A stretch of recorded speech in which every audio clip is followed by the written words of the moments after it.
Mateke manyema ye ni doma foiko ikado madam Kuyate Jaraba Seki ambe afoninga awale nyumando ningoni ye ikado ando ngai bi trata doya ina kalo klitadu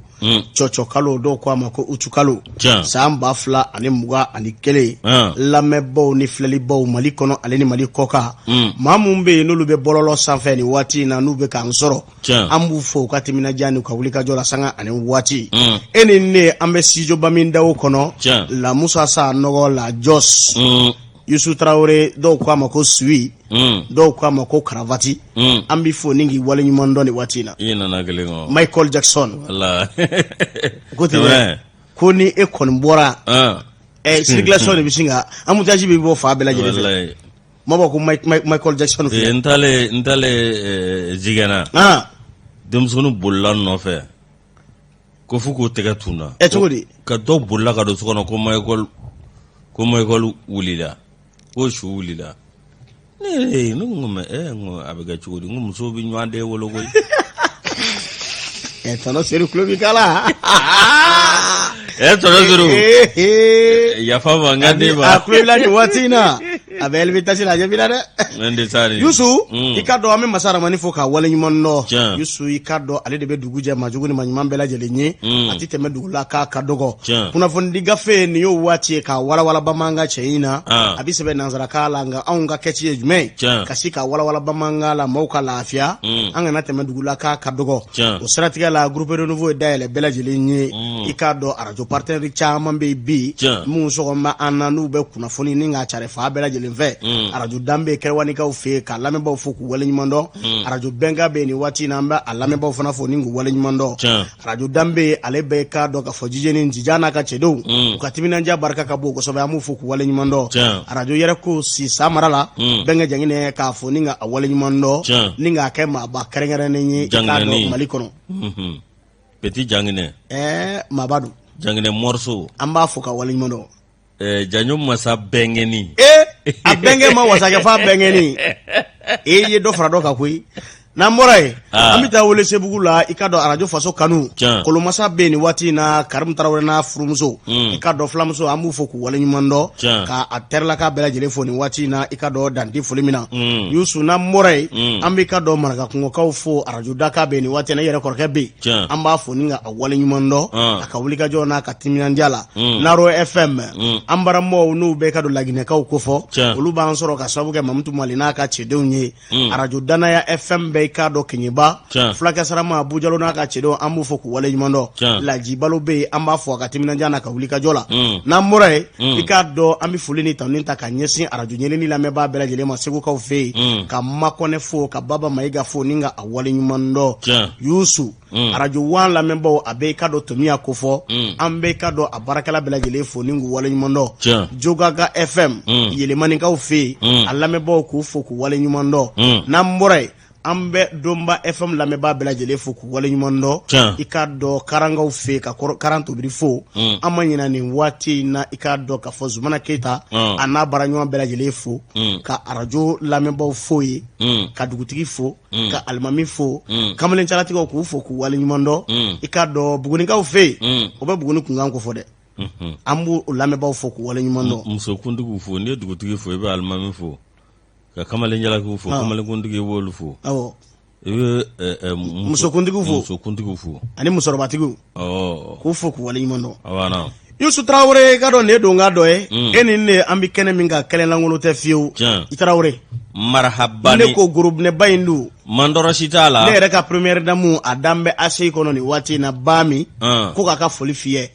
lisi ko ni ngera nga ito atala de demanyuma ne kadi mbaye ito atala la josi ki fogi wala mono kala me bajo kulu bela jele fo mama be no do biso ko kaname ambu foku wala nyumando bin ko krafe abe mami mbolo o ye fusen dawye amba fo sanga ani wati mi awakado no boray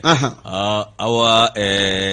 tafli touré atete au féminin ale be réalisation na ma bisa z ale koni awakado difula jamadu ku kefa man toroshi Keyita la kɔni kwalenba n'o bɔra Kuyate Awa Keyita a n'a ka wusilankasa duman k'an wusu fo k'an sɔgɔsɔgɔ fo ka mura bila a o tuma aw ka dɔn an b'a fɔ ka waleɲuman dɔn Lajo sa an tɛna ko bila da girinna la kun fɔlɔ n b'a d'i ma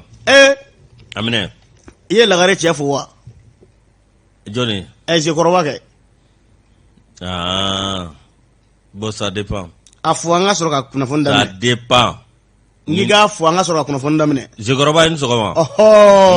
baara ɲana Yusu indicateur Giro Nouveau ale kumana a ɲɛba fɔlɔ yɛrɛ ye fɛn min ye o ye ka dɔ commune de Wataguna ye Yusu nin tɛ kibaruya duman ye anw ka jamana ma an kɔni bɛ i ka dɔ sangaboda la bibi in na ka sababu kɛ wale min taara ni ka nin marabolo in sɔrɔ a kɛra karido nɛgɛ kaɲa 18 waati fasikɛba ko maa 51 Yusu ye marifa dasi ninnu kɔnɔna banbaciw ka wale don maa caman olu banana ni ka maaw ka baganw fara ɲɔgɔn kan ka kɛnɛ minɛ n'a ye nin ye jɔn ka wale ye maa ka ci gɛlɛnw banbaciw jadimaw olu de ye nin wale in kɔni kɛ i ka dɔn nin dugu in na fasikɛba ko ni Wataguna fɔra ale bɛ an songo yanfa de fɛ Gawo i ka dɔn ka fɔ ale marabolo kɔnɔna na n'i ye jateminɛ kɛ maa hakɛ min b'a kɔnɔ a bɛ tali kɛ maa 20 la Yusu Wataguna ale y'i ka dɔn ka fɔ dugu duuru bɔ ɲɔgɔnko ye min bɛ tali kɛ i ka dɔn Bincɛ la Fafa Wataguna Karu Labezanga ale ni ka dɔn ka fɔ bugudani mun bɛ taa ani wɔɔrɔ bɔ ɲɔgɔnko olu faralen don ɲɔgɔn kan ni nin duguba in ni ka a fa fasikɛba ko kabini san 2012 waati min bɛ tali kɛ anw ka jamana a bɛ gwɛlɛya kɔnɔ lakanabaliya gwɛlɛya ale de warankata la nka anw ka ɲɛmaaw bɛ fɛɛrɛ ni dabali sigira sen kan a ko da la o kɛra sababu ye cɛdenw bɛ fan caman fɛ bi hali n'a sɔrɔ o kɛn bɛ sababu ye i k'a dɔn ka fɔ maa caman bɛ yen jadimaw la olu kɔni ni ka sira fan caman fɛ nka anw ka cɛdenw ka timinanja u ka wuli ka jɔ ani u dɛmɛbaa mun bɛ yen n'olu bɛ nana banbaci kɛlɛli la u bɛ ka banbaciw kɔni koro ka se hakɛ la banbaciw yɛrɛ t'a dɔn u bɛ min kɛ bilen u bɛ ka taa baga i ka dɔn ka fɔ civiliw ma fasikɛba ko min bɛ tali kɛ Menaka ale préfet la préfet du cercle de Menaka ale kɔni ye lettre kɔni ci Bataki do ka ɲɛsin Gawo gouverneur mɔ ka jira k'a fɔ dugu min bɛ yen n'a bɛ wele ko Garu Utagana Yusufu ka taa se Dawutegel la ko bingalikɛlaw taara bin nin yɔrɔ ninnu kɔni ka nɛgɛ kaɲa 18 waati min na u bɛ bingali ta la ka ninnu sɛgɛrɛ Yusufu k'u tun bɛ moto de sanfɛ nka marimafɛn cɛjuguba b'u o bolo u kɔni donna dugu kɔnɔ u ni u ka marifa dasi daminɛ fɛn fɛn bɛ lama u bɛ k'a dasi u bɛɛ lajɛlen kɔnɔna fasikɛba ko Karu yanfa kɔni fɛ maa 20 bɔ ɲɔgɔnko civiliw tɔgɔ la u y'olu fa Wataguna u ye k'a dɔn k'a fɔ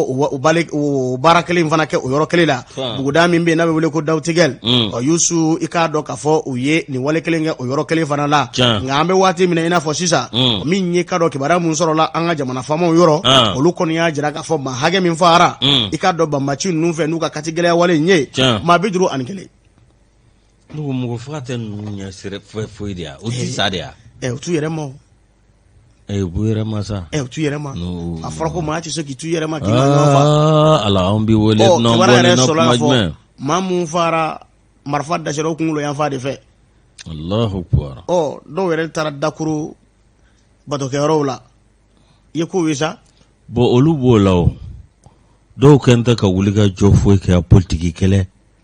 sama-samali dɔ tɛ fara transition kan dɔ ka fara kan jɛkulu bɛ taa wuli a ye dɔ fara kan dɔw b'a la a kana dɔ fara kan mais ni si fɛn tɛ ne tɔɔrɔ dɛ fo minnu yɛrɛ kɛra sababu ye ka jamana in dafiri n'olu talen don fara ɲɔgɔn kan ko awa kelen tɛ fara transition kan or que aw de y'a bɛɛ tiɲɛ nin min maa tɔɔrɔ dɛ a bɛ kɛ cogo di ala k'an kunna Yusufu fasikɛba ye nin kuma in kɔni fɔ a ko kibaruya min kɔni sɔrɔ la min bɛ tali kɛ anw ka cɛdenw kɔni na min bɛ an ka faama ko fɔ u bɛ wuli ka jɔ la nin waati in na banbaciw nɔka u bɛ se ka fasa b'u ɲɛ ka cogo min na Yusu nka ko wuli ka jɔ fana kɛra i k'a dɔn k'a fɔ maa bananenw fɛɛrɛw taara ni ka furakɛli ta k'olu sɛgɛrɛ o kɛra Menaka yanfa kɔni Menaka i k'a dɔn k'a fɔ dɔgɔtɔrɔ mun bɛ yen olu ye wuli ka jɔ ba kɛ dɔgɔtɔrɔsow kɔni kɔnɔna na maa mun banana ka se ka furakɛli ta k'olu sɛgɛrɛ k'a kɔni maa tigɛ a daw da la a Yusu ko maa fata k'o cayara a b'i n'a fɔ i k'a dɔn Ogosagu ta ɲɔgɔnna Yusu Kolongo ta ɲɔgɔnna na barisabula i k'a dɔn k'a fɔ sɛgɛsɛgɛliw dɔw kɛra Human Rights Watch fɛ olu kɔni y'a jira k'a fɔ banbaaci wale 16 min kɔni kɛra a waatiw la k'a kɛra sababu ye maa 284 o Yusu ni k'olu kɔni bɔnɛ u ni na fasirikɛba ko Kolongo ale ni yɔrɔ wɛrɛw la ko nin ko ɲɔgɔnnaw kɔni kɛra ye ka tɛmɛ Yusu dugu caman bɛ yen bingala wale taara k'o duguw kɔni sɛgɛrɛ i n'a fɔ i k'a dɔn Kolongo, Minima, Maude, Libe, Yolo, Bogolo, Ogosangu, Dija, Bare, Sara, Jail, Bangas, Pere, ale ni k'a dɔn k'a fɔ duwanzan yan fa kɔni fɛ bingali wale kɔni taara ka ninnu kɔni sɛgɛrɛ min ye k'a dɔn nin kɔni da i k'a dɔn Yusu a ye maaw gan kamana na kosɛbɛ hakilila jiginna janvier kalo san 2021 a tile fɔlɔ ko wale dɔ fana taara ka maaw sɛgɛrɛ Kolongo Yusu maa 39 tɔɔrɔ o la ninnu ye hakilina jigin ye a ko k'a fara o kan kalo tile 23 marisi kalo Ogosago Yusu o fana maa fa cayara kosɛbɛ barisabula maa 152 bɔ ɲɔgɔn ko olu bɔnɛnɛ u ni na denmisɛnninw kun b'u la maa 40 bɔ ɲɔgɔn ko olu bɔnɛnɛ u ni na 100 sara la o Yusu maa 60 bɔ ɲɔgɔn ko olu banana kosɛbɛ o fasirikɛba ko dugukuru kara caman bɛ a ko jeni na 100 sara 90 waati Kɛmɛ sara la o 90 i ka dɔn duguw la jenini taara k'olu sɛgɛrɛ nin na ɲɔgɔnna walew ye wale min n'a cɛ ka jugu kosɛbɛ hakilina jiginna ali bi kalo tile 17 juin kalo san 2019 yɔrɔ ale n'i ka dɔn Ganga Fani o Yusu bingala wale taara ka maaw sɛgɛrɛ o yɔrɔw la min ye kulu marifatigiw nana o jɔsɔliba marifacɛ cɛjuguba la ka maaw bɔnɛ o ni na maa 38 o fasirikɛba ko yɔrɔ n'a a dafɛdugu a Yusu ko nin kɛra gɛlɛyaba ye olu fana ma a kɛra i ka dɔn Burukina yan fan fɛ Mali ni Burukina i ka dɔn olu ni ɲɔgɔn cɛ fasirikɛba ko ko nin sen fana ta yan an bila sagaboda la ko kura kun maa 51 wale min kɛra Watakuna an dusukun tɔɔrɔlen don an dusukun kamikaminen don ka dɔw donkɛ ka ɲɛsin banbaatɔw ma banabaatɔw Ala k'u nɔgɔya jamana faamaw k'u jɔ u jɔyɔrɔ la lakana ka sabati i Greg Dumbuya indicateur du renouveau kɔnɔ Éducateur ni ale bila ne bi sɛbɛn da sɛbɛn min ni b'a ta o ye indépendant ye congrès postal universel Côte d'Ivoire kalo tile 9 tile 27 utu kalo min ye aw ka dɔn ni baaraba in Choguel Kogala Maïga ale wuli ka jɔ kɛ ni ka taa a ka dɔn Mali jɔyɔrɔ fa nin kɛnɛ kan Dr Choguel Kogala Maïga k'ale kɔni kabini den sa ale taa n bɛ a ka dɔn Kɔdɔwara min ye anw ka fangabulon ɲɛmaa min filɛ nin nti dɔwɛrɛ ta ko 27nan lajɛ belebele min n'o bɛ kɛ n'o ye postal universel congrès postal universel min ni kalo tile 9 fo ka taa se tile 27 ma maga ka to dɛ lajosi min ye aw ka dɔn Dr Choguel Kogala Maïga ale kɔni juin kalo tile 7 ale sugandira k'a kɛ premier ministre ye min ye maa wɛrɛ tɛ i ka dɔn awɔ min ye Assimi Goïta awɔ Assimi an burankɛ ye dɛ muso ye an dɔn a bɛ bɔ Ganadugu de muso bɛ bɔ Ganadugu de an burankɛ don a ko fana ka mɔgɔw bɛna caya sisan Mali bɛ taa a ye ko cogo di an burankɛ don nka burankɛ don Mali la n'i bɛ yɔrɔ dɔ la ye cɛ foyi Assimi an burankɛ ye ka sugu fo ka dugu jɛ e ko cogo di n ko e ko cogo di awɔ foyi ne buran tɛ buran ye wa ayi dɛ a ka dugu ye an ka dugu ye nka mɛ min fɔ nka bɛɛ bɛ fa la n bɛ ba la ayi dɛ namara kuma don sɛw de bɛna fara ɲɔgɔn kan sa k'an kun da Assimi ka so kan a si tɛ tɛmɛ ko fiɲɛ de dugumɔgɔw bɛɛ ko mun bɔnɛ bi n'aw kan ne denkɛ ni de ka kuma ye nin ta dɛ Jima national kɛ n den don k'a si tɛ tɛmɛ filani de bɛ kɛ k'a si tɛ filani la an ba nin dɛ falanin dɛ an bɛ fara ɲɔgɔn kan sa ka taa Assimi fɛ yen an burankɛ don ne sani an ka taa mi awakado Asumu Goida ale fana shogal ko kala maiga ale kon go shogal guli kata nunji na de mi awakado nyera la mi jati bine ke mi kabini wati mina nuye bandaw mine ninga to black refe ale ni awakado Mukhtar 1 akara gele abai awni awajnye ma che kerengena la awambinye ani mamunu nje metongle na chidore oyeseda oy mi nyera la ko awakado ona gelata wota ne shugal ko kala maiga alene anga posu ma nyama no aidarai posu Ibrahim Aidara Ibrahim Aidara directeur ni akwa biengene do kamale biengene do barakela do fana chede nyana mo babulu abana ina fabu jara nu olu fana ya ka biengene we abana angata Lajos mi awakado ningo min flene ne kafo kabino wati ni gele tara ka onze gere mi an woni ngun se ka ta yoro la chuko shila ga benata awa mi shogal ko kala maiga ale ko ni sugo do ninga ta ko do wara atale awakado ani ko wara muso premier ministre ale ko do war a ministre d'État ministre des affaires étrangères de l'intégration africaine de la diaspora et de la diaspora Côte d'Ivoire Kanja Kamara awakado alekoni alide shugal ko kala maiga bisimla meni ko bela jelinje sa be ka fo awajamana kemeni jamana bi kono don fla olu de beni jakulu ina mi awakado union postal universel be ka fo awami nyere la ko ni yeda kura min vleni abi talike jamana bela jelike wanin la jey abi ka ke Côte d'Ivoire mi hikado mami be nyoye awakado ukama nyema le directeur général ani vice directeur général mi bureau international ani awakado conseil munumbe ko lu bek nganga sugandi mi awakake samba flani mugangele samba flani muga ani nani mlaja mingera ako nyera la ala ni covid-19 ka kera awakado fenjama yera la olu masika kechuko shila geleado yera ko nana upma ni ala sonama mi awakado to ere jokulu anyema utigili ko ko ni blara wati werela na mi premier ministre shogal ko kala maiga ni ala sonama awakado bi aka nga chu awanga jamana kono ani awaka delegation barakai ala kauna ja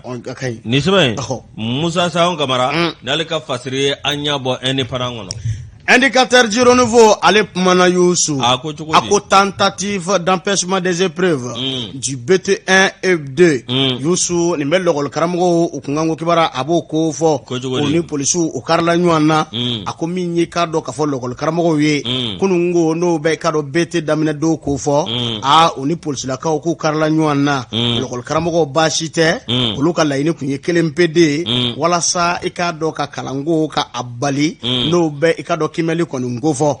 wala sa bara nunga na sika senzoro olu konu kumbora ninga yoro chaman datugu kerengere nyala no be kana yoro ufo abe ikado kana yoro olu chageda nyana bo yoro kofo parce que ba ko odo kunye kunu ngoye kalo kliye kononto utu kalo do samba fla ani mugwa ani kele ko polisu la ka unika do ka folo kol karamo karla nywana mishebe la kare de do mishebe ka do bigi uruji de do nga gazi misheto kondo view parce que ba ko kunu ngo ko tigama do anana de lokol karamogo munu jere meka kella faso tondoy na bi woli kado ka foko to syndicat de l'éducation signataire du 15 octobre 2016 o be kado ka fo la faso jakulu ko fo mu yetiga no black kalo klita ani duru octobre kalo samba fla ani tanu woro olu ye lettre ko ninchi ikado ukatondo ma ka jira ka fo ni kimeli minganga ke no be bete eni bete de ko fo o ka lokol so datugu singana ya akene kon gonnana o kon ya la je sugo bela jile la kimeli kana se ka bo aka se ka tieni fasugu bela jele Youssou nga yoro ni bela jele la gouvernement fana kunjo mbe je me fola joro la wala sa kimeli kana teme ada awatuka abase ka kechugo mena bunyani karama konna na Youssou amame minye ikado ka fo synergie ukala fa uka inyema dop mbe na be sente kono be afo adama fomba ale kono bora ka jira ka fo gouvernement be ka wale minge akale ti jeneni yeni mai ni nchema infio bar sabula ikado mamu kanga ni bara minye ayuto ka baraka aisiga foka afrai nga ka ye ka fo lokol karamo ni aw bi nyona uka tormo yeni no fe o maseka sabati abta mado ta yoro do la kana wala sa ikado kana kim koloshilike anga ni yoro nazarkala nangu ngai mo ta yoro la mo ba fuko fendo allez prendre n'importe qui pour venir surveiller les examens de fin d'année est inacceptable et doit interpeller tout le monde. Ita fo comme neti tiena ne ta fe kan da do kol metro nunga kelen nuna e chogodi fuy o ma e dende golla de ndeme golla torole ne do walma e bolo be waja bolo am bolo te fuy bolo ne dente ko fen dente e fuy ne de bebe na e ko chogodi sa o me munante nda do ala amuna parce que ni jamana keran yerama blay awo ni jamana kera min kadi nyembo ke awo ni jamana kera na nyemgo mi sigi min bo arranger obno ke awo min to arranger obno ke dobe nyala dobe nya chela kawla awo donc ni situation mi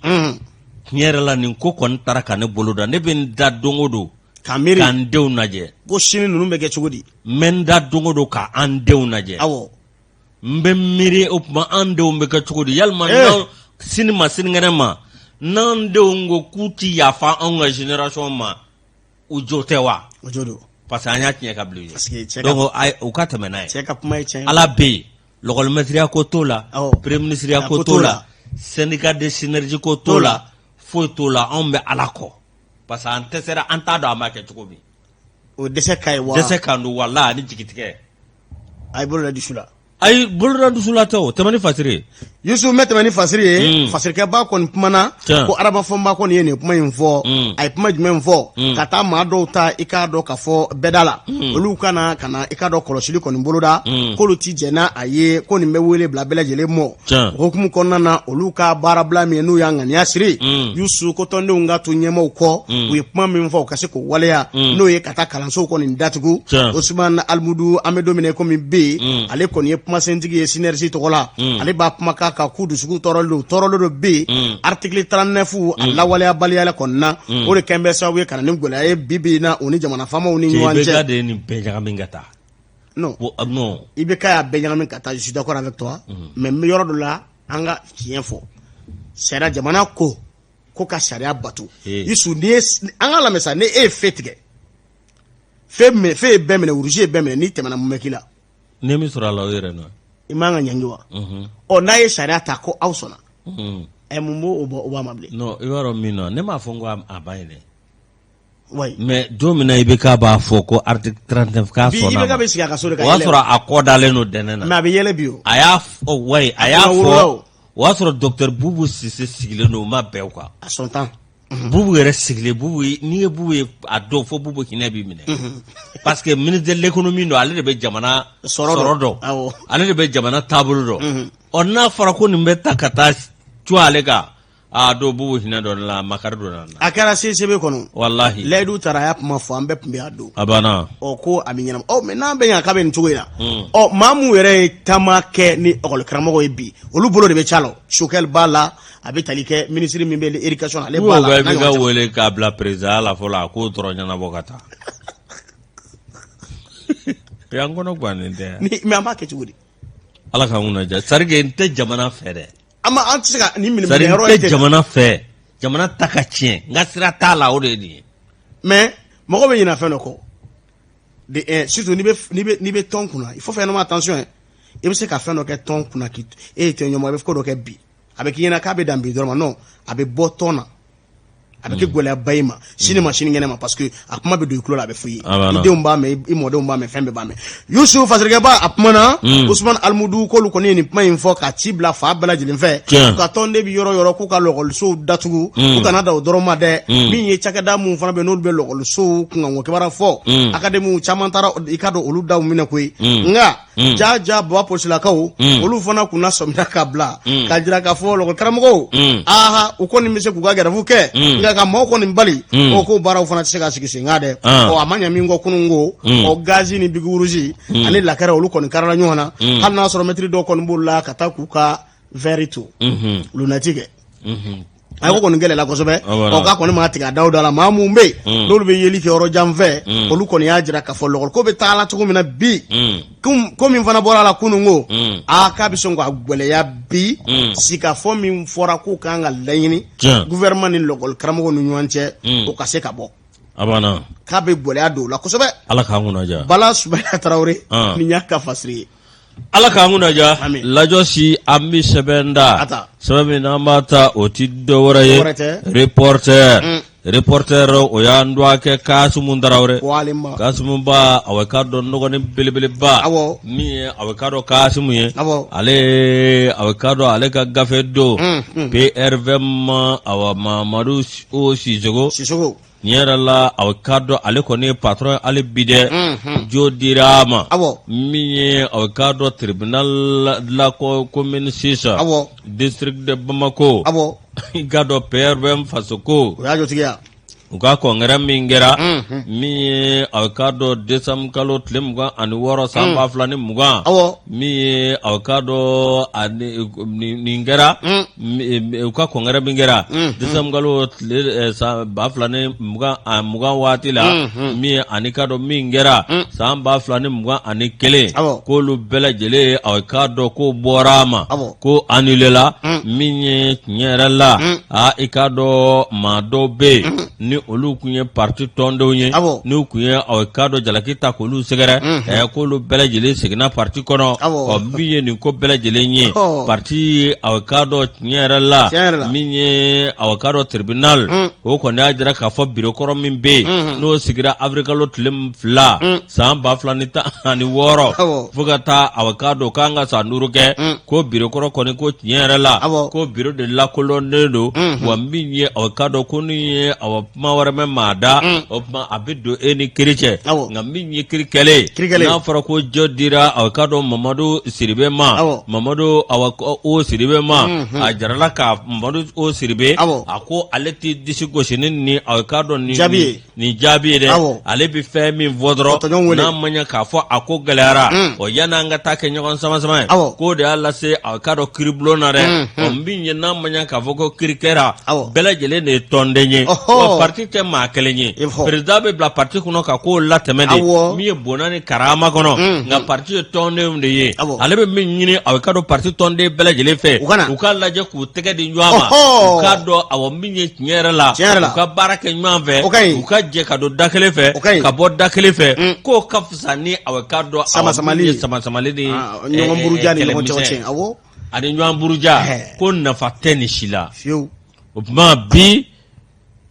bureau min bɛ yen min ye aw ka dɔn tiɲɛ yɛrɛ la ni aw ka dɔn avril kalo tile 2 san 2016 ko n'o sigira san 5 ko hali bi aw ka dɔn tiɲɛ yɛrɛ la ko bureau kɔni k'o de lakodɔnnen don n'i ko ko bureau ka taa bi k'o ye sariya sɔsɔ ye k'a sababu kɛ mun ye kiiritigilamaw kɔni ye a ta sariya sira de fɛ k'a jɛya k'a fɛsɛfɛsɛ o tuma nka bi tɛ aw ka dɔn min ye kɛlɛkɛdon ye bi tɛ ɲɔgɔn sama-sama don ye min ye président yɛrɛ ka PRVM fasoko a président yɛrɛ ka fɔ la ale kɔni bɛ min ɲini i ka dɔn awɔ min ye hali bi an ka tɛgɛ di ɲɔgɔn ma an kana to ko ka sana an kana to ko ka jɔ an na. Ça ne va pas basi maɲi sommet maɲi voilà donc o de problème ba ye quoi a banna jamana yɛrɛ kɔni ne yɛrɛ kɔni non mais bi dɔ sera bon a kan ka daminɛ bɛn kan ka daminɛ parti politique de la i n'a fɔ président y'a fɔ cogo min na ma ala k'a ɲɛ ka d'a ma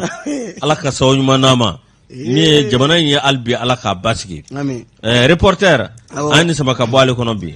ayiwa ala k'an kunnaja ka hakili ɲuman d'an bɛɛ ma ami indépendant ale kumana Yusu a kuma bɛ maa 2 bɔ ɲɔgɔn ko banbaci gwɛlɛnw don mun ye banbaci walew kɛ o waati la Sevare Mopti marabolo kɔnɔna na Wagadugu n'o bɛ i ka dɔn ka fɔ Burkina ko fɔ ale ni Garaba Sam a bɛ Kɔrɔwara ko fɔ ninnu ye fasodenw ye Yusu i ka dɔn u ye banbaci walew kɔni da ka lamɛrɛkɛnw ka den dɔw sɛgɛrɛ Yusu dɔw yɛrɛ nin tora a ko da la k'an ka jamana ye yamaruya di k'u to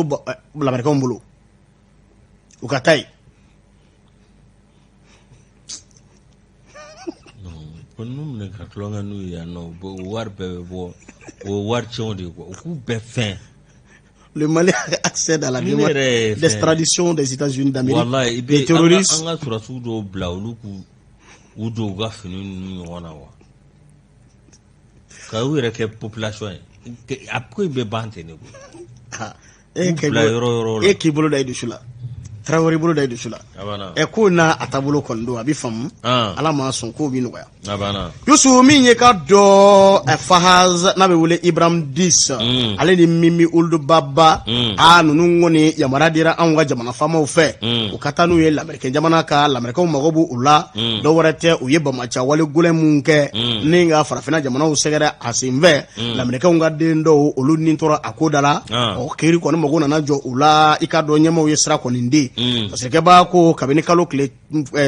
kabini kado samba fla ni tanduru katabla samba fla an tan woro watila sevara ya fa fenya fo muti marabulu konnana bamacha wale do kara atkema do annana wagadugo ya fa fe bamacha wale do fana kara l'Americain ngade fla bonyongo nintora akodala anita akshok data aleni Michael J Irderinga olu fla olu nintora akodala de bambacho munkumbe akonyama awatula ode ikado ka fa akmika mawye na ube ikado almurabitun fanala yosu watula manda dare jebina kunga usemana yoro amana ke dugu ye halna kara habu ye tike kase ka dawka o yoro bela jelela o critique la mawfe ninga bla mawnye mimbe talike mamu makobu ula o bara o sigira singa kana bla kalo kele ko non dola octobre kalo samba fla ani muga tike ba ko awati ula minye onga tribunali bamako ale ni York kuta l'Americain jamana olu tike di nyoma akodala nga ko ngunjara ni chugo ina ikado shwe kalo samba fla ani muga ani kele anga jamana fama mu no be franja fanga kuna ni watina ko olu sona amo kanunu di l'Americain ma abana ma folo e Fawaz Ould Ahmed alias Ibrahim Dis nale kado Mauritanien Youssou ale fana kun nyekere kun bomba ala États-Unis d'Amérique fait ka kena ka bamba cha wale mi na yo ke samba fla anita nuru wati Novembre kalo do Youssou na kera sabu ye ikado ka bingali konda ka nyesi ikado ka fo mauma wati ulo be akmila aleni almurabitun na Youssou no be talike loteli dola no sevare na be biblos ko fa Youssou akara sawe mata ani sababo nyongo olu nintora akodala maduru Nations Unies olu ka mogo pembe ola maduru Youssou olu muntana amabe ka mo mafio o temele ngo flana kara kalo kle muga Novembre kalo samba fla anita ani duru o tela Radisson Blu bamako ya Youssou ma muga ani fla onintora akodala l'Americain nga ikado ka fo madopme ola anita Ashnos Darta ka fara oka bingara wale chama ndara ka mo segere parce que ba ko amanya mingo anwa franja fanga ma nyama wele blalo ma critique la mo fe krengere nyala l'Americain jamana mo ku ka laje ma mu flene nu meneleru Fahaz Ould Ahmed alias Ibrahim Dis aleni atonyange no be Mimi Ould Baba kufo no fogi go Elaji Ibrahimovic Ibrahim komo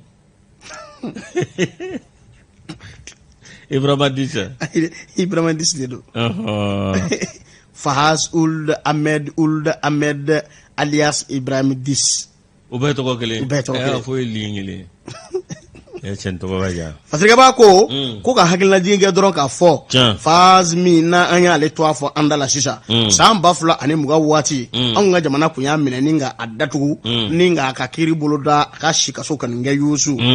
akoni ko kera Youssou nga abina fo o ko ma sababa soro ko kun bena ni doju mentai min betali ke ay bingana wala min ta ka restaurant la terrasse segere ma duru olu nintora akodala na anzara do pembe ala no be français ko fo Belgique do mala ani kado maliende mas sababo nyongo parce que ba ko ka faroka Radisson Blu o kara kalo klemwa Novembre kalo samba fla anita aninduru mamwa anengo onintoro ola duna mintumbo olutula mata aninani bonyongo parce que ba ko biblok sita ko faroka abese ware ko fo mata ani saba onintora akodala ngame domine komi bi nanzara ude kado l'Americain no bulubon nuno fede abana ko ka duma o kata o kiri ku kiti fana abana parce que ba ko akoni jatemine ke anwa jamana famaw olu koni me bambacha keleli koni boloda la sanga ani wati o la ni kera l'Americain jamana fe olu fona ni nungo ni ndi flana no be Mimi Ould Baba kofo alias Umar Yahya Youssou Ali Akmi Madiye almurabitun ma fana do ka bibo almustrat abe buremu kofo Youssou ga o mara konna ali fana mai mammi ni Allah kodole do ka fo wala jugu mi ngara basam no be grand basam kofɔ marisi kalo san 2016 ani 6 Kɔrɔwara a b'o dugu kofɔ Yusu ko maa min kɛra a ko yɛrɛ labɛnba ye k'ale y'o ye kabini o kɛra lamɛrikaw ye jole da fa bɛɛ lajɛlen fɛ n'a ma ya k'a fɔ tigɛ danumu ka nin waati in na u bɛ kiri tilamaw ka bolo kan olu fana de bolo mɔnabɔw nɔfɛ u ka kiriw n'u ka ko bɛɛ lajɛlen ka taa ɲɛnabɔ lamɛrikɛ jamana kɔnɔ anw ka jamana faamaw fana ye yamaruya di ko k'a d'u ma u bɛ d'u ma o ka kɛ n'u ka walejugu minnu y'o boloda o fasikɛba kɔni y'a jira k'a fɔ min ye restaurant min fana tun bɛ Wagadugu ni bingala wale taara k'o sɛgɛrɛ Yusu ninnu nɔ bɛ i ka dɔn o bingali fana la Yusu ni lamɛrikɛn dɔ nin tora a ko la o k'a kɔni ma tigɛ a dawuda la premier ministre Dr Choguel Kokala Maïga ale ni k'a dɔn ministre de la justice a bɛɛ i k'a dɔn k'a fɔ Mamadu Kasonge ko fɔ olu de ye a tigɛnɔbila kɛ ni ka yamaruya tigɛnɔbila kɛ ko ninnu ka taa lamɛrikɛ jamana kan lamɛrikɛnw y'a laɲini min kɛ u ka taa bolodaw la ni fasiri filɛ an y'a bɔ indépendant kɔnɔ u ka bi bɔli ade i k'a dɔn ale de y'a sɛbɛn ade ni ale ka fasiri bila an tɛ taa sugu la an bɛ tila ka na an masaba cogo ni ka kunnafoni dɔw di ni Ala sɔnna ma sugu la an bɛ kanubaw fo ko wale ɲini yɔrɔ jango ye je podcast in na cɛ ma ɲini yɔrɔ jango jisuma bɛ duruduru jisuma bɛ duruduru a b'o duru ta Messi tɛmɛna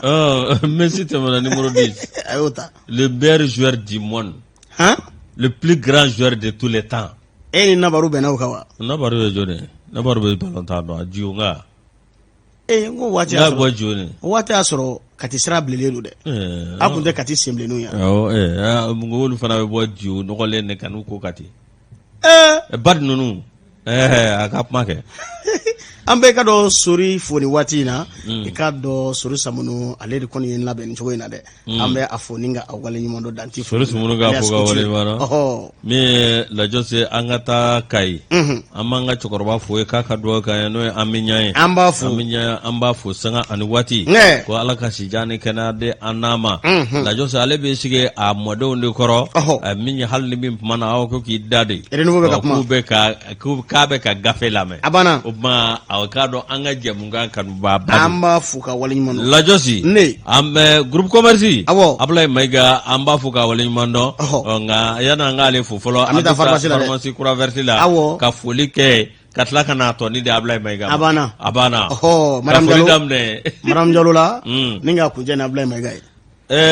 lajɔsi an bɛ sɛbɛn da indicateur de renouveau a kumana an ye nin fɔ kabini daminɛ na dɛ maa dɔw kɔni dara jɛkulu la jɛkulu min n'u b'a wele ko CNT min ye maa ɲumanw camanba b'a la nka maa dɔw b'a la tiɲɛ yɛrɛ la aw ka dɔn olu tɔli kɔni kɛra aw ka dɔn kataba 4 ani solasegi 6 min ye aw ka dɔn Conseil national de la transition tiɲɛ yɛrɛ la aw ka dɔn dɔw kɔni ye bolo ka ni ɲɛsin yɔrɔ min a laban ko tile tɛ ka bɔ ye wa min ye maa dɔw kɔni bɛ yen i ka dɔn olu yɛrɛ kɔnɔ ko aw ka dɔn min ye tiɲɛ yɛrɛ la Mali ko aw ka dɔn olu dɔrɔn de bɛ fɛn dɔn yalima olu ta ye Mali olu bɛ olu awa jɔyɔrɔ ka bon Mali la ni bɛɛ lajɛlen yalima i ka dɔn olu kalan bɛ ni bɛɛ lajɛlen min ye k'a sɔrɔ o tɛ min ye tiɲɛ yɛrɛ la sama n'a ka doni min ye mɛnɛmɛnɛ fana n'a ka doni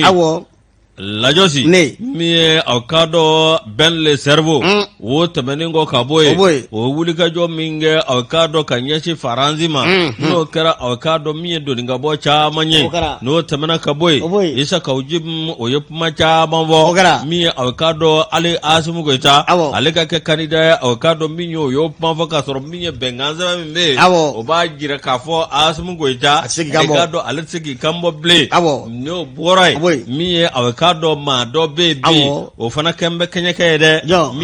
min ka d'a ye a b'a fɔ dandɛmɔgɔle kɔni a b'o lasanga ani waati o ti dɔwɛrɛ aw ka dɔn ko Nusa min ye aw ka dɔn jɛmukan dɔ bɛ yen télévision dɔ la Nusa ale kɔni a welela waati min na Nusa a ye kuma sugu bɛɛ lajɛlen fɔ i ka dɔn a n'i ye kuma mɛn a da i b'a fɔ a bɛ ka kuma min bɔ a bɔra n'a ye Ala de fɛ ka na n'a ye min ye aw ka dɔn tiɲɛ yɛrɛ la a bɛ ka kuma minnu fɔ i b'a fɔ k'ale de bɛ fɛn dɔn ka tɛmɛ jamanaden bɛɛ lajɛlen kan min ye Nuhu Sar i k'a dɔn tiɲɛ yɛrɛ la k'a da ye falakɔnɔ bin tigɛ dɛ min ye a ko jamana in kɔnɔ ko min ye surasi ɲumanw bɛ yen colonel ɲumanw bɛ yen a camanba bɛ yen a k'a dɔn min ye ko minnu bɛ yen n'olu kɔni t'u jɔyɔrɔ fa a k'a dɔn min ye surasiya la k'u kana dɔ wɛrɛ kɛ dɛ k'u k'olu cɛ k'u t'olu fili sapeur pompier kɔnɔ o tuma ni ou bien service de gardiennage ko kuma y'a kɛ kuma ma kɛ yɛrɛ a ye kare de fara c'est-à-dire que n'i ko k'i b'a bɛɛ dɔn i b'a bɛɛ kɛ a ye kuma de y'a kɛ o de y'a to tile fila in na ni ɲɛ bɛ sapeur pompier bɔli la fa bɛɛ lajɛlen tiɲɛ yɛrɛ la ni bon an boloma dayɔrɔ kun ye denmisɛnnin minnu ye n'olu ta kɛra ta u bɛ sa mɔgɔ b'a fɔ ko cɛkɔrɔba ninnu ka taa ka bɔ yen k'u mɛnna dɛ walahi olu su ka fisa ni san denmisɛnnin espérance ba b'u la u bɛ bonya dɔn u bɛ karama dɔn u bɛ maaninfin minɛ cogo dɔn u b'u kuma fɔ cogo dɔn e yɛ b'a jumɛn na ko ni min wari ma di min ma ou bien ni min ma jɔ n'o ye jɔyɔrɔ ɲini dɔrɔn a banna ou bien ni fɛnna dɔrɔn bon o de farati ba ye parce que an ɲɛ b'a la bi n y'o de fɔ c'est à dire i bɛ tɔn min na o i ye waati min kɛ fɔlɔ la o wagati de b'i bolo fanga la dɛ n'i bɔra yen an fana b'i ye an bɛɛ bɛ fɛɛrɛ minɛ fɛn la ɲɔgɔn bolo yan a banna bon il faut faire attention i ka baara ɲuman kɛ Nuhu Sar a y'o kuma min fɔ ko yalima a bɛ k'a dɔn min ye n'i ye surasi ɲɛmaa min ye n'e tɛ se foyi la k'u k'e cɛ ka t'e bila sapeur pompier la yalima u k'e bila ka taa a bɛ k'a dɔn min ye société de gardiennage la i k'a dɔn kabini waati min na Nuhu Sar a ye nin ma fɔ i k'a dɔn min ye syndicat minnu bɛ yen n'o ye protection civile n'o ye sapeur pompier ka syndicat minnu ye n'olu bɛ a bɛ k'a dɔn INDM na olu kɔni b'a bila dagirinda la olu ko a bɛ k'a dɔn Nuhu Sar ye nin kuma minnu fɔ olu ma olu ti jɛn ni nin kuma ye dɛ u ye a ye kuma min f'u ma olu fana taara Sogonin kɔ u jabala la ka taa lajɛ kɛ lajɛ min n'u y'a jira k'a fɔ min ye maa min bɛ yen min ye deuxième secrétaire parlementaire CND la n'o ye Nuhu Sar k'a ye a k'a dɔn tiɲɛ min na a ye kuma min fɔ i k'a dɔn min ye ko nin tɛ kuma ye a k'a dɔn k'a fɔ min ye sapeur pompier ye min ye a k'a dɔn wolobati tabaw olu tɔ bɛ formation min kɛ olu b'o formation de kɛ n'o tɛmɛna ka bɔ yen ni yɛrɛ la su fara tile kan tɔw dalen don tuma min o y'a sɔrɔ olu bɛ gɛlɛya kɔnɔ n'u tɛ ka tasuma fa u bɛ ka maaninfin dɔ ni kisi o b'o kɛ u bɛ baara min yɛrɛ la dogo tɛ maa si la i tɛ bɔ intersection na bi Bamakɔ kɔnɔ k'i t'u ka mobili jɔlen ye mi yɔrɔ min ni jizo nana u bɛ jɔnni wele min kɛra le 31 juillet ji ye walankatali min kɛ Senu yan fan fɛ Ɲamakɔrɔ yan fan fɛ jɔn ka wuli ka jɔ barika bonyana sapeur pompier n'a gbanna nin se u ka Nuhu Sar fara u kan dɛ u t'a nɔfɛ de walasa a ko ka sabati o de y'a to a bɛ fɔ ko CNT tali min kɛra maaw y'a kɛ waso ko ye mais non sugantili de kɛra o awɔ maaw sugandira a waati anw y'a kuma fɔ yan kalama ta mɔgɔ ye o en vrai anw y'a kuma fɔ yan u bɛ maa dɔw b'a la hali maa kelen ninnu yɛrɛ de ta o tɔgɔ ma nka waati an kun t'i lamɛn mais n bɛ kuma kelen f'i ye dɔw bɛ yen olu ka waati fana faamaya la a bɛ dan CNT kɔnɔna ma dɛ an b'o fana fɔ ka da kan parce que il faut faire attention min ye aw ka dɔn ninnu sapeur pompier maaw olu kɔni section syndicale olu kɔni y'a jira k'a fɔ min ye aw ka dɔn n'a ko sugu bɛɛ lajɛlen kɛ min ye Maliki Jaw ye ka wuli aw ka dɔn k'a s'a ma a ka kuma ni aw ka dɔn a ka maa dɔw ye minnu kɔni ko a kɔnɔ minnu kɔnɔ ko jamana in k'olu ɲɔgɔnna tɛ yen a ka kuma n'u ye aw ka dɔn min ye u kana kɛ sababu ye min ye aw ka dɔn ka maaw aw ka dɔn u ni cɛ i n'a fɔ sapeur pompier maa b'o la ko ne ye nin fɔ sapeur pompier maaw minnu yɛrɛ kɛ maa nin ye ko olu bɛna se k'u ka baara dafa cogo di vraiment ne ye nin kuma fɔ min ye aw k'a dɔn sapeur pompier ani surasiw i k'a dɔn awa ninnu bɛɛ lajɛlen de ye kelen ye u bɛɛ lajɛlen de ye fasoden ye nka baara ni aw k'a dɔn fini don cogo k'o de b'u bɔ ɲɔgɔn na n'o tɛ formation min n'a bɛ kɛ surasiw kun n'a bɛ kɛ gendarme kun o sogo kelen de bɛ kɛ sapeur pompier ko mun yɛrɛ bɛ taa Nuhu Sar da don nin na dɛ maa man ka maa ka baara la gosi baara bɛɛ kelen n bɛ min f'i ɲɛna muso ta k'ale bɛ cɛ ɲini na ko hali n'a kɛra animateur ye min min f'i ye Basani walima hali n'a kɛra technicien ye cɛ o Basani n'i bɛ bɔrɔ kala ka don o la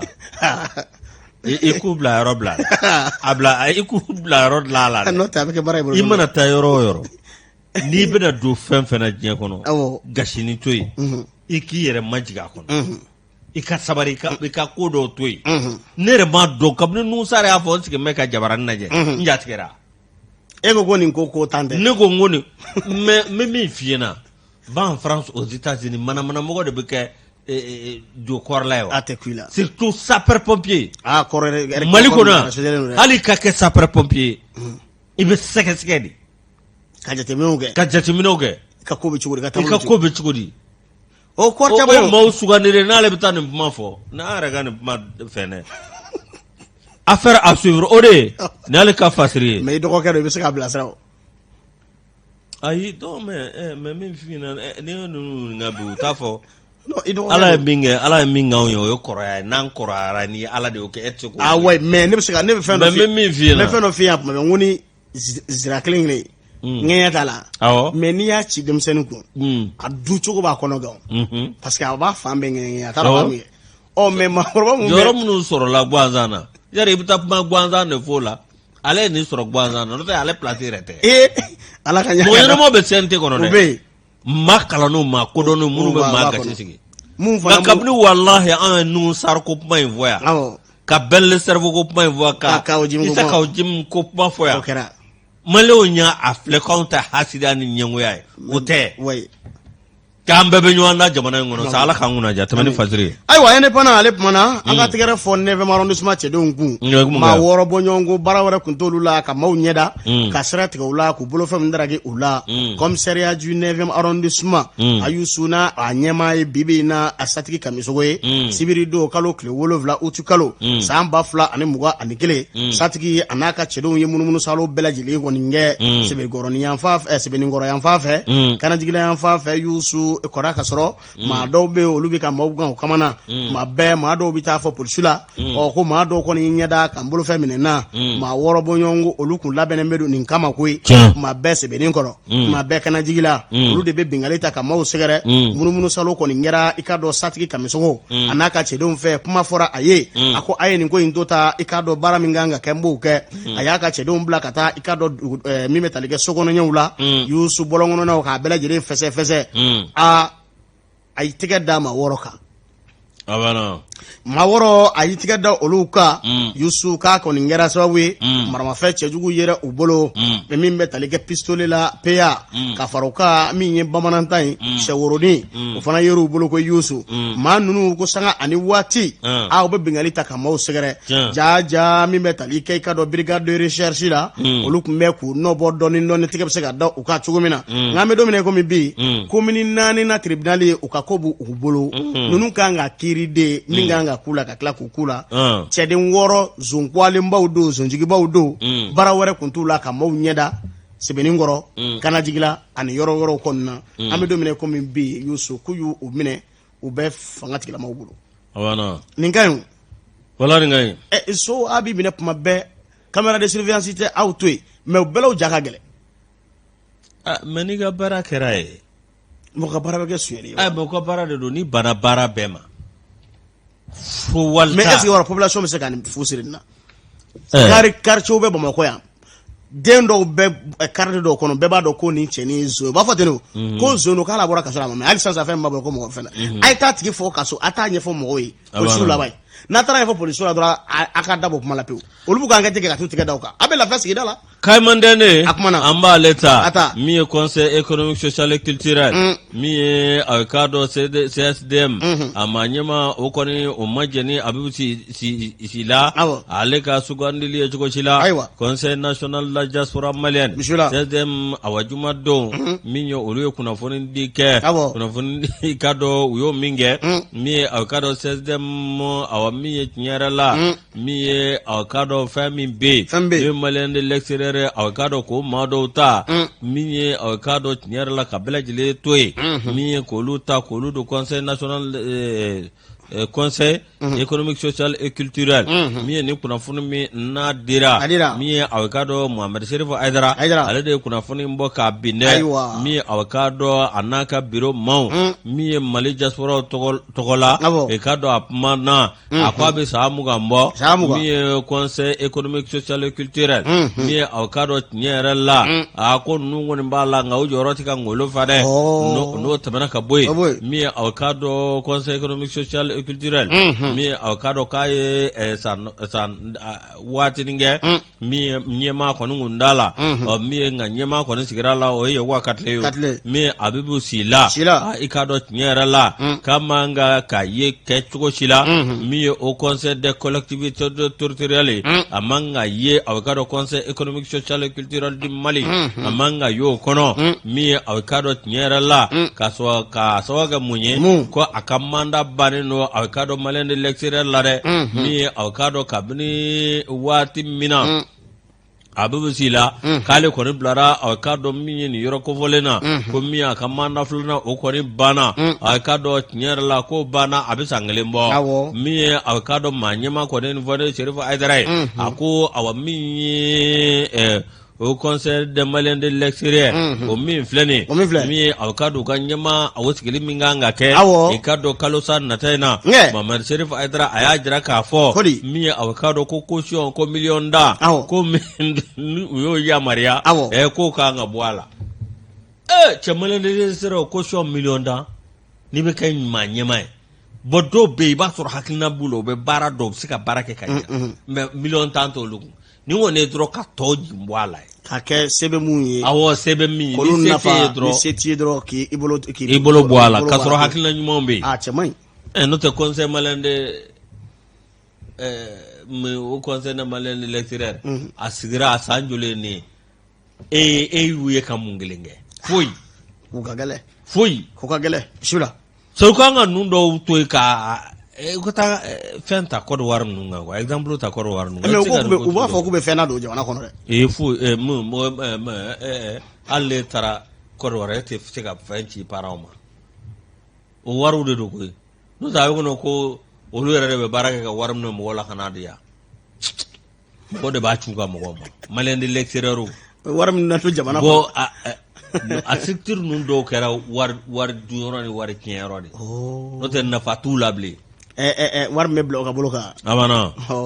lajosi min ye awakado tiɲɛ yɛrɛ la min ye nin ma kofɔlen a jira k'a fɔ awa min ye tiɲɛ yɛrɛ la ko janti ka nin cogo si la n'o tɛmɛna ka bɔ yen min a y'a jira k'a fɔ min ye awakado ko ni maa min b'a fɛ ka kɛ candidat ye k'a dɔn awa min ye ko ale kɔni min ye ale tɛ maa juguya la ale kɔni bɛ ka ɲɛfɔli kɛ fɛn min bɛ yen n'a man ka kɛ n'a kɛra i k'a fɔ a nɔgɔnin na min ye ko de ɲɔgɔnna tɛ Muhammad Sherif Aidara n'ale bolo ani ale ka hakilinaw ye Sulemani Kulubali ale y'a fasiri bi k'a mande ne kɔnɔ ayiwa waati kɔni korona Yusu i ka dɔn Kayikaw fɛ Kayi kaso tigɛ dara maa dɔ ka i ka dɔn cakɛda min bɛ yen n'o ɲɛsin bɛ ɲɛnaminimafɛn kɛlɛli ma n'a bɛ wele ko office central des stupéfiants o Yusu a bolofara min bɛ Kayi dɔ kun tɛmɛlen i ka dɔn dɔrɔgujugu feerelaba dɔ o kɔni y'u tigɛ da ale kɔni kan tigɛ dara ka dɔrɔgu i ka dɔn a kilogramme 2 o kɔni sɔrɔ a bolo n'o bɛ cannabis kɔni kofɔ o Yusu a yɛrɛ tɔgɔ ko Tanba Sisɔgɔ k'a dɔnnen bɛ nin wale in kɔni na sanga ani waati ɲɛnaminimafɛn feereli k'a dɔnnen bɛ ka kɔrɔ bari sabula nin t'a siɲɛ fɔlɔ ye o kɔni ye fɛɛrɛw kɛ k'a bila kiiritigɛlamɔgɔw ka bolo kan olu kan ka kungo kibaruyaw bɛɛ lajɛlen ɲɛnabɔ ni ka sɔrɔ k'a bila ka taa datugu k'a sababu kɛ a ka ɲɛnaminimafɛn feereli ye Kayi kaso n'u ma fu siri nin n'a ɲɔgɔnnaw na n bɛ min f'i ɲɛna ko n bɛ ka maa min bila Kayi gouverneur la n b'a dɔn kosɛbɛ colonel Musa Bala Sumare kamalen a ka kuma man ca wa n bɛ min f'i ɲɛna nka min ye sariya ye ale bɛ sariya boli dɛ o de ka ɲi ka sariya lajɛ dɔrɔn nin man ka kɛ nin de kan ka kɛ n'i y'i sago sariya kunna sariya bɛ sɔrɔ i kunna dɛ a b'a f'i ɲɛna sariya nin fɔ i ka kan ni min ye o bɛ d'i ma a bɛ fɛn jiri la dɛ wa a tɛ tanu to juru la dɛ n'i y'a kɛ ka ɲa a bɛ tanu ka da I ka baara ɲuman kan o de ye jamanadenya ye. Ayiwa waati kɔni sera an b'a fɔ ka kanubaw fɔ Mali kɔnɔ ale ni Mali kɔ kan maa maa bɛ yen n'o sɔgɔn bɛ k'a lajɛ nin waati na n'u bɛ ka I k'a dɔn an lamɛn bɔlɔlɔ sira kan Youssou Facebook an bɛ ka dɔn an kanubaw fo ye dɛ ka kanubaw fo k'u waleɲuman dɔn.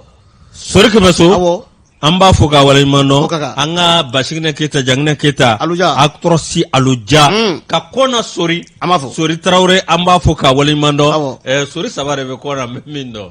Sori Kɛmɛso Kɔna Sori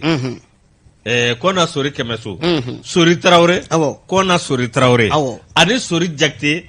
Kɔna ale tun ye maire ye Kɔna ni Sori saba a tɛ tɛmɛ o kan. maa laduru don koyi. Ayiwa n'i y'olu fɔ kun na an bɛ Fale Kulibali fo Ɲarela nin waati in na Fale a b'an lamɛn sanga ani waati ko k'a ka foli belebeleba f'i ye. K'a salamu Fale Kulibali a bɛ yɔrɔ jumɛn de? Fale bɛ min? A bɛ Bagadaji Ɲarela ye. Yɔrɔ in na kɛ. Yɔrɔ jumɛn? Baro Magaji Bɛrɛda Tapi an b'a fɔ k'a waleɲuman dɔn sanga ani waati. Ayiwa kanubaw lamɛnbaw filɛlibaw Mali kɔnɔ ale ni Mali kɔ kan an nisɔndiyalen aw kɔrɔ an b'a fɔ aw ye sa ko k'an bɛn waati wɛrɛ ni Ala ma basi kɛ sini le 2 mɔgɔw bɛ jɔn bɛ Janjo Masa ale ni Modibo Sanogo voilà sini an b'a to Calew bolo sini Calew de tɛ yen sini an ka petini filakɛ an ka filakɛni a k'an bɛn waati wɛrɛ. Si vous embarquez